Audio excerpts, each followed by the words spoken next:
guys, so today we're here at LASFIT and we got this 2016 Infiniti QX50 that we're going to be working on. Right now we're showing you our lights we're going to be using for the high beams. It's the LA Plus H11s.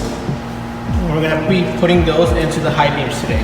Alright guys, so we're going to be using the LA Plus H11s, as you can see right here. These are our new models that are replacing the current LA series that we have.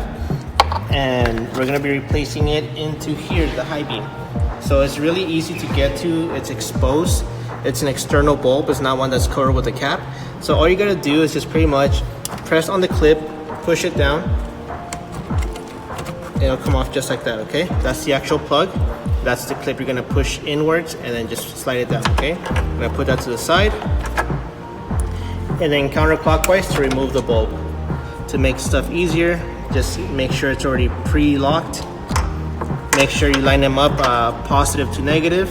You're actually color coded, so you got a red and black cable. Put that in there. Again, make sure this is locked. And then proceed to install.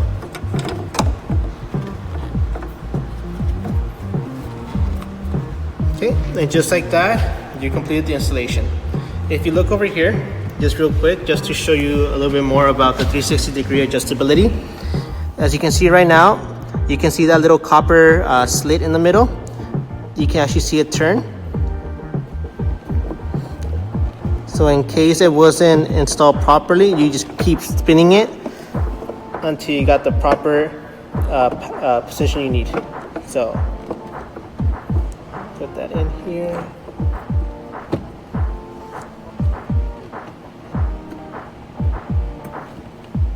Okay.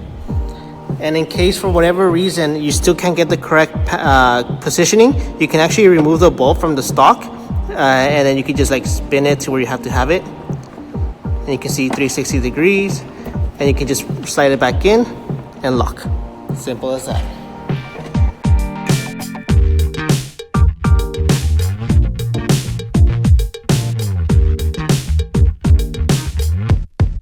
Alright guys, so to do the passenger side is very simple as well. All you gotta do is just one extra step is remove this clip right here. As you can see it, you can use a trim or a clip remover and just pop that out. The whole thing will come out and then you can move your washer fluid container.